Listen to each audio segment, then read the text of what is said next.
Mesdames et messieurs, mes amis de la presse, chers collègues de la société civile, chers concitoyens thiessoises et thiessois, et chers invités, l'organisation de cette conférence de presse résulte d'un constat général du fait qu'en Afrique et particulièrement au Sénégal, les élections, quelle qu'elle soit leur nature, enregistrent de la violence sous toutes ses formes, telles que la violence verbale, physique, psychologique, structurelle. Actualité oblige. Quand on sait que les Sénégalaises et les Sénégalais s'apprêtent à se rendre aux urnes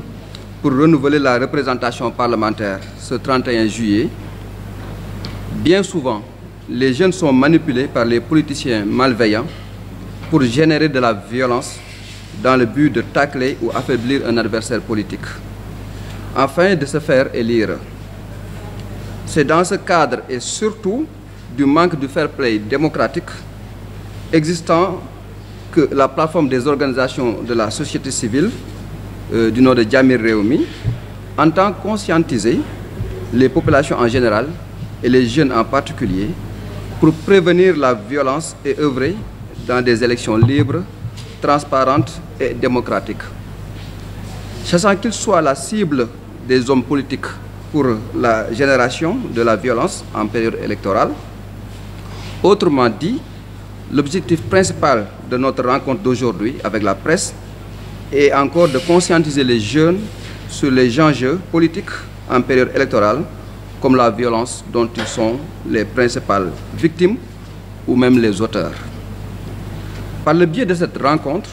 il s'agit enfin de véhiculer des messages de paix et de concorde afin qu'ils soient les ambassadeurs de la paix au sein de leurs communautés respectives. Il est à cet effet également,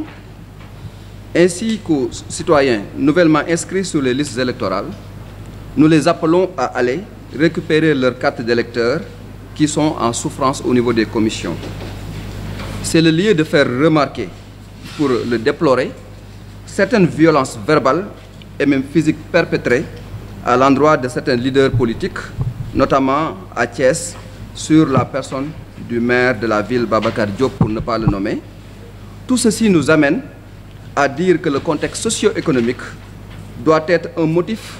pour des débats sérieux et ainsi promouvoir la paix et la cohésion sociale pour une sortie de crise.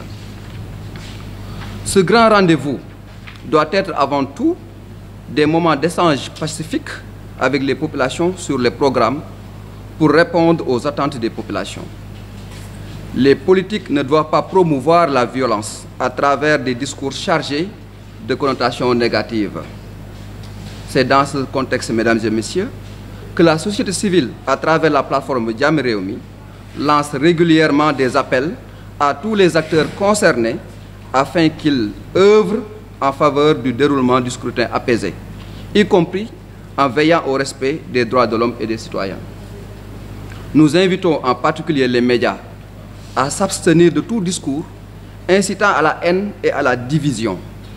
Vous avez un rôle extrêmement important à jouer. Continuez à le jouer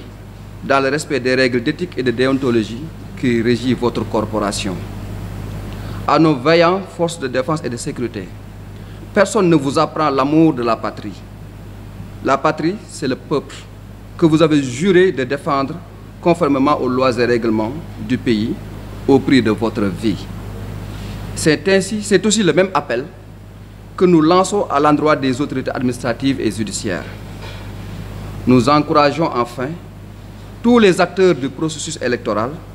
à promouvoir les valeurs de paix et de cohésion sociale pour le triomphe de la démocratie au soir du 31 juillet 2022. Vive la paix, vive la démocratie. Ginnaaw bi ñu jaajëfalee suñu mbokk journalistes yi ñëw répondre suñu invitation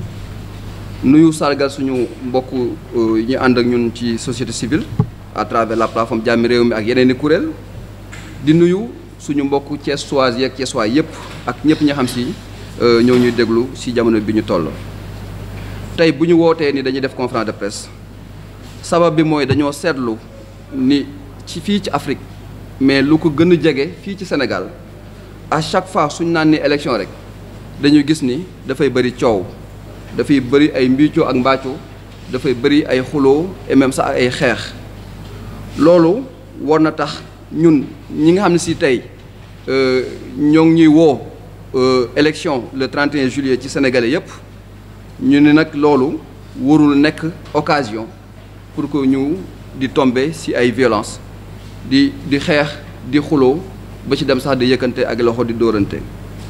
ba boo seetloo am na sax yenn violence yoo xam si jot nañ ko noté ci biir réew mi et Thiès sax am na ñu fi noté ci ki nga xam si moom mooy le maire de la ville Babacar Diop nga xam ni jot nañ ko fitnaal te yooyu yëpp bokkul ci li nga xam si moom mooy les règles du jeu démocratique ba tax na ñun ñi nga xam si ñoom ñooy kuréel yi nga xam si ñoo aju ci plateforme Jàmmi Réew mi tey li nga xam si moom la ñu taxaw pour yëkkati ko maanaam mooy dañu ñëw di ñaax askan wi ginnaaw bi ñu ko ñaaxee suñu bopp ci nañu def ay élections yu ànd ak dal ñu woote jàmm parce que jàpp nañu ne jàmm ci la lépp xaj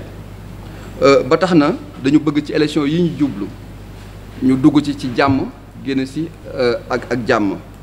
li nga xam ne si mooy campagne bi def nañu première partie bi mu des dernière partie bi que ñu ñaan yàlla lépp ñu jaarale ko ci jàmm ba au soir vraiment du 31 juillet que démocratie mën a exprimer wu librement que ñu mën a permettre citoyens yi sénégalaises yeeg sénégalais yi ñu mën a dem choisir ki nga xam si moom moo dal seen xel moment campagne nag bu ñu ko waxee moment la bi nga xam si dañuy woo acteurs politiques yi ñoom ñu ñëw ñuy wax ñu seen programme maanaam bu ñu leen falee lan lañ war a mën def fan lañ war a mën a jëmale askan bi mais dañu seetlu ni ñoom occasion yi dañ koy jël ngir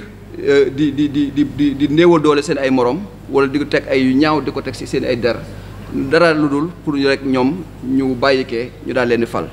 te gis nañ ni loolu dëppawul ak suñu ay xarbaax dëkkul ak suñu ay cosaan ak aada bi xam si dafa làmboo ci ñun ñëpp ñu àndandoo nekk ay dëkkandoo di yëkkateendoo di tegandoo ba tax na ñoo ngi woo aussi ñi nga xam si ñoom ñooy citoyens yi nga xam si demoon nañu inscrire ci liste électorale yi ñu wax leen ni carte yi disponible nañu dem ci commission ñu retiré ko loolu kat moom mooy tax ñu jour bi ñu mën a dem mën a participer ci élection yi parce que carte moom mooy doole ku ne moom mooy tax nga mën a bokk ci élection yi beneen bi ci des ñoo ngi woo ñi nga xam ne si moom mooy waa média ñooy journalistes yi ak lépp yu ci aju que ni dañu am rôle bu am solo bi nga xam si dañu ko jouer ci processus électoral que ñoom nañu continuer di jouer loolu comme ni nga xam si règles yi nga xam si moom moo régir seen corporation ñu naan ko tuddee éthique ak déontologie ñu mën a respecter loolu parce que presse dafa am doole moom la ñu tuddee quatrième pouvoir que ni lépp lu ñu def rek nañ ko jaarale ci yoon daal di tëddee njaaxaanaay bañ a wane benn parparloo leneen li ci des message bi ñoo ngi koy ajee si suñu ay forces de défense et de sécurité suñ ko dee wax ñoo naan police ñoo naan gendarmerie ñoo naan armée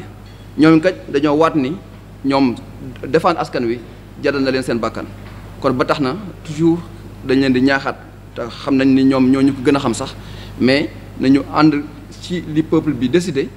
que nañu continuer de défendre peuple bi et défendre peuple bi moo ngi nekk ci respecter les lois et règlements du pays.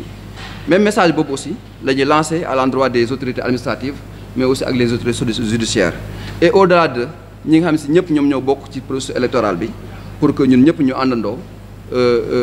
dem ci élection yi ci jàmm jeexal campagne bi ci jàmm ñu permettre à ce que les électeurs ñu mën a exprimer wu librement mu doon ay élection yu dal que bu ñu ci duggee incha allah au soir que la démocratie puisse s'exprimer que ki nga xam si moom lañ jàpp ne moo gën si askan bi mu mën a gagner et que bu ñu fa jógee altine bi incha allah ku nekk dem xëy liggéey loolu daal moo nekkoon message bi ñu leen bëggoon a indil di ñaaxaan ñëpp ginnaaw bi ñu ñaaxee suñu bopp ñu ànd ak dal jàmm law ci réew mi jàmm law ci àdduna bi ñoo ngi leen sant di leen gërëm salaamaaleykum wa rahmatullahi wa barakatuh